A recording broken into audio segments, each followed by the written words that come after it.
Bonjour à tous, bienvenue dans ce premier tuto consacré à Inkscape dans lequel nous traiterons des différentes courbes que l'on peut trouver dans ce programme. Avant de commencer les choses sérieuses, n'oublions pas d'enregistrer ce document afin de ne pas le perdre. Renommez-le Introduction Inkscape 101 vu que c'est notre premier tuto. N'oubliez pas de vérifier que c'est bien, il se place bien sur le bureau et d'enregistrer. Avant de commencer les explications, n'oubliez pas de déplacer votre fiche, comme ça elle se trouve au milieu de votre écran, et de le faire grâce à la molette de votre souris, ainsi que de zoomer en appuyant sur CTRL et d'avancer ou de reculer votre molette. Vous devriez arriver à quelque chose de ce style. Vous pouvez aussi bien sûr renommer ce document en appuyant sur le petit outil texte ici et de l'appeler Introduction Inkscape 101. Vous pouvez ici vérifier sa taille, 32 est un petit peu grand, descendre à 24, vérifier ici que le texte est bien écrit et d'appliquer ces différents changements.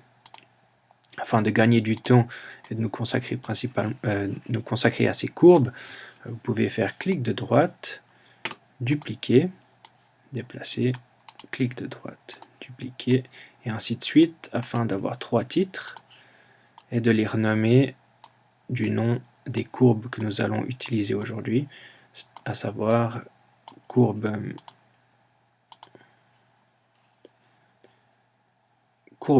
ligne à main levée, pardon.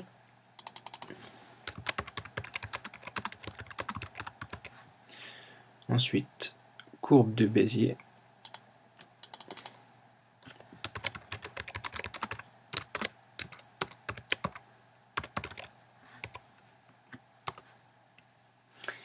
Et pour finir, outil calligraphique, tracé calligraphique.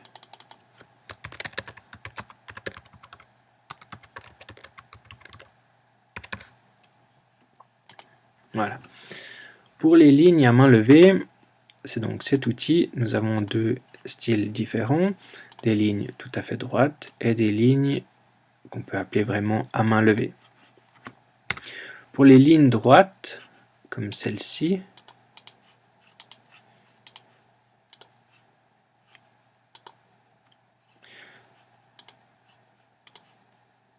on peut bien sûr les déplacer, mais aussi rajouter des points de contrôle qu'on appelle des petits carrés. Ici, si on fait double clic, on peut en ajouter un qui nous permet de modifier l'orientation de cette courbe.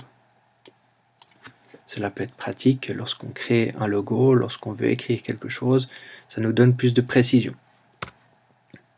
Lorsqu'on supprime ce petit point, on voit que la courbe devient une courbe de Bézier et non pas un tracé à main levée, ce que l'on peut voir ici.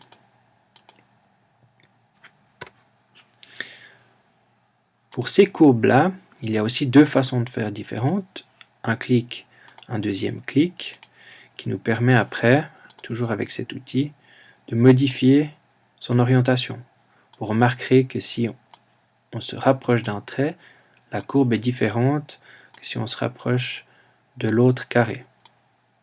Cela vous donne plus de latitude et de précision dans votre tracé. Il y a aussi une deuxième façon de faire. Si on garde appuyé la touche de gauche de votre souris, toujours avec ce tracé, cette courbe de Bézier, on voit que le trait devient bleu et qu'on a un trait rouge qui garde la même longueur, mais qui permet d'avoir un autre style de courbe. On peut la garder après et toujours rajouter un carré qui nous permet de modifier l'orientation. Voilà pour les courbes de Bézier. Pour ce qui est des tracés calligraphiques, on en a plusieurs à choix. On voit ici la liste avec le calame, le marqueur, la brosse, le pinceau fou, la plume et la gravure, pour lesquels on peut choisir, si on donne cet exemple, la couleur, bien évidemment, mais aussi l'épaisseur. Si on prend un deuxième tracé, on voit qu'il est bien plus large. Cela est valable pour tous les différents tracés calligraphiques qu'on trouve ici. Maintenant, je vous laisse un peu de temps pour découvrir ces différents outils et de réaliser les exercices suivants en écrivant votre prénom et en utilisant les différents types de courbes à disposition. Ici, nous avons la première lettre écrite avec les courbes à main levée, mais non main levée, hein, on voit elles sont toutes droites. Ici, les courbes à main levée, on voit c'est plutôt moins précis.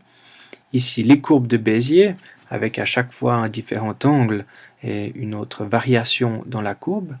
Et ici, pour les tracés calligraphiques, avec les différents choix qu'on trouve ici. Vous pouvez bien sûr changer les couleurs autant que vous le voulez. Cela est libre pour chacun. Lorsque vous aurez fini de maîtriser ces différentes courbes, je vous laisse passer au tuto suivant consacré à la création d'un arbre et à la création du nombre. Et ce tuto se trouve sur la même chaîne où vous avez trouvé cette vidéo. Voilà, bon exercice et bonne suite.